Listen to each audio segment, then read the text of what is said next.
लोकसभा निवडणूक 2024चा निकाल लागला आणि राजकीय वर्तुळात अनेकांच्या भुवया उंचावल्या. कारण एकीकडे एक्झिट पोलचे आकडे एनडीएला 350हून अधिक जागा मिळतील असं दर्शवत होते, पण एनडीएला 350चा आकडा गाठता आला नाही. याबद्दल राजकीय विश्लेषक, नेते यांच्याकडून मंथन, चिंतन आणि मनन सुरू आहे. पण या सगळ्यात इंडिया टीव्हीने दिलेल्या एका बातमीने अनेक प्रश्न निर्माण झाले. या बातमीनुसार मुस्लिम समाजातील लोकांनी भाजपच्या विरोधात एकगठ्ठा मतदान इंडिया आघाडीला केलं, ज्यामुळे उत्तर प्रदेश, महाराष्ट्र, राजस्थानसह काही राज्यांमध्ये भाजपचं प्रचंड नुकसान होऊन त्यांना स्वबळावर पूर्ण बहुमत मिळू शकलं नाही. महाराष्ट्राचा विचार केला तर एकनाथ शिंदेच्या शिवसेनेने 7, भाजपने 9 आणि अजित पवार गटानं 1 जागा जिंकली. तर दुसरीकडे मुस्लिम मतांच्या जोरावर राष्ट्रवादी काँग्रेस शरद पवार गटानं 8, काँग्रेसने 13 आणि ठाकरे गटानं 9 जागा जिंकल्या. ज्यामुळे महाराष्ट्रातील मुसलमानांनी भाजप आणि त्यांच्या मित्रपक्षाच्या विरोधात लढणाऱ्या पक्षाच्या बाजूने एकगठ्ठा मतदान केल्याचं स्पष्ट झालं. त्यामुळे मुस्लिम मतांना आपल्या बाजूने वळवण्यासाठी महाविकास आघाडीने कशा प्रकारे रणनीती आखली, त्यात त्यांना कसा फायदा झाला, या सगळ्याचा महाराष्ट्राच्या राजकारणावर कसा परिणाम झाला, या सगळ्या गोष्टी आज आपण जाणून घेणार आहोत. नमस्कार, मी सुप्रीम मस्कर आणि कॅमेऱ्यावर आहेत नितेश काळे. लोकसभेच्या निकालानंतर घेतलेल्या पत्रकार परिषदेत उपमुख्यमंत्री देवेंद्र फडणवीसांनी महाराष्ट्रात कमी जागा का मिळाल्या याबद्दल विश्लेषण करत काही मुद्दे मांडले. फडणवीस म्हणाले, संविधान बदलणार या खोट्या प्रचार तंत्राने विरोधकांनी मतदारांना प्रभावित केलं, ज्यामुळे मुस्लिम आणि इतर समाजाच्या मतांवर त्याचा परिणाम झाला. तसंच मुस्लिम समाजाने काँग्रेस, ठाकरे गट आणि शरद पवार गटाला समर्थन दिल्याने त्याचा प्रतिकूल परिणाम भाजपवर झाला, असंही फडणवीस यावेळी म्हणाले. तर दुसरीकडे शिवसेना नेते आणि मंत्री दीपक केसरकर यांनी दिनांक 6 जून 2024 रोजी सांगितलं की मुस्लिम समाजाकडून भाजपच्या विरोधात काढलेल्या फतव्यांमुळे काँग्रेस, ठाकरे गट आणि शरद पवार गटाला मुंबई, सांगली, बारामती, शिरूर आणि दिंडोरी मधून सर्वाधिक मतदान मिळालं. तसंच केसरकर म्हणाले की उद्धव ठाकरेंनी हिंदुत्वाची विचारधारा सोडली आहे, यांची मुस्लिम मतदारांना पूर्ण खात्री आहे. तसंच फतव्यांमुळे ठाकरे गटाला मुंबईत जागा जिंकण्यास मदत झाली. त्यामुळे फतव्यांमुळे झालेल्या मतदानाचे आकडे कमी केले असते तर ठाकरेंचा प्रत्येक उमेदवार 1 ते 1.5 लाखाच्या मतांनी पराभूत झाला असता.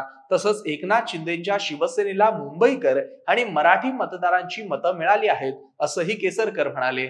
माध्यमांनी केलेल्या दाव्यानुसार दिनांक 7 मे रोजी पुण्यात इस्लामिक धर्मगुरूंनी भाजपच्या विरोधात फतवा काढला आणि मुस्लिम मतदारांना पुणे, शिरूर, बारामती आणि मावळ लोकसभा क्षेत्रात क्रमानुसार काँग्रेस, शरद पवार गट आणि ठाकरे गटाचे प्रतिनिधित्व करणाऱ्या उमेदवारांना मतदान करण्यास सांगितलं.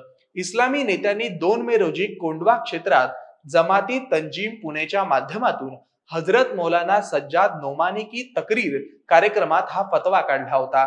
या कार्यक्रमाचे व्हिडिओ फुटेज समाज माध्यमांवर व्हायरल होत आहेत. कार्यक्रमाच्या आयोजकांपैकी एक व्यक्ती व्हिडिओत काँग्रेस आणि शरद पवार गटाला समर्थन देताना दिसतो.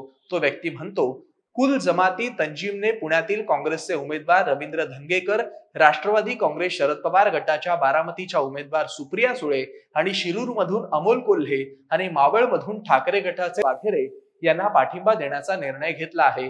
आम्ही या 4 उमेदवारांना पाठिंबा देतो आणि सर्व मुसलमानांना त्यांना विजयी करण्याचं आवाहन करतो. तसेच इथे उपस्थित असलेल्यांच्या कुटुंबातील सदस्य आणि मित्रांनाही या 4 उमेदवारांना मतदान करण्याचे आवाहन त्या व्यक्तीनं केलं. तसंच all India Muslim personal law बोर्डाचे प्रवक्ते सज्जाद नोमानी म्हणाले की त्या लोकांनी संविधान बदलण्याआधी, आपल्यातील कमकुवत असणाऱ्या लोकांचं आरक्षण हटवण्याआधी भारतातील प्रत्येक नागरिकाला, मुस्लिम समाजातील लोकांना माझी विनंती आहे की आपल्या मतदानाच्या अधिकाराचा योग्य वापर करा. फक्त एक निशाणा बनवा आणि दिल्लीच्या सरकारला जो उमेदवार हरू शकेल त्याला मतदान करा. मग तो उमेदवार आम्हाला आवडेल किंवा नाही. आपला निशाणा ह्यावर नाही की कोण मुस्लिम उमेदवार आहे आणि कोण नाही. आपल्याला हे बघायचं आहे की कोणता उमेदवार दिल्लीच्या सरकारला बदलून व्यवस्थित सरकार आणेल, असंही नोमानी म्हणाले. दरम्यान निवडणूक प्रचारादरम्यान ठाकरे गटाचे लोकसभा संघातील उमेदवार अनिल देसाई यांची चेंबूर विधानसभा क्षेत्रात सुरू असणाऱ्या रॅलीत इस्लामिक झेंडा फडकताना दिसला. त्यांच्या विजयानंतरही मुस्लिम बहुल क्षेत्रात जोरदार घोषणाबाजी आणि फटाके फोडण्यात आले। दरम्यान ठाकरे गटाला कम्युनिस्टांनी पण समर्थन दिलं। एप्रिल 2024 मध्ये उद्धव ठाकरेंच्या रॅलीत कम्युनिस्टांचे झेंडे फडकताना दिसले होते, ज्याचा फोटो सोशल मीडियावर व्हायरल झाला होता। पण या सगळ्यात एक गोष्ट जाणून घेण्यासारखी आहे की मुस्लिम मतदारांनी काँग्रेस, राष्ट्रवादी, शरद पवार गट आणि ठाकरे गटाला भरभरून मतं दिली, परंतु इंडी आघाडीने एकाही मुस्लिम उमेदवाराला निवडणुकीत उतरवले नाही। त्यामुळे मुस्लिम समाजाची स्पेस शोधण्यात सध्या तरी इंडिया आघाडीला यश आलं असलं तरी राज्यातील विधानसभेत या मताचं विभाजन झाल्यास इंडिया आघाडीला त्याचा फटका बसू शकतो। तरी तुम्हाला याबद्दल काय वाटतं ते कमेंट करून आम्हाला नक्की सांगा। असेच माहितीपूर्ण व्हिडिओ पाहण्यासाठी MAHA-MTVच्या YouTube चॅनलला सबस्क्राईब करा आणि फेसबुक पेजला लाईक करा। धन्यवाद।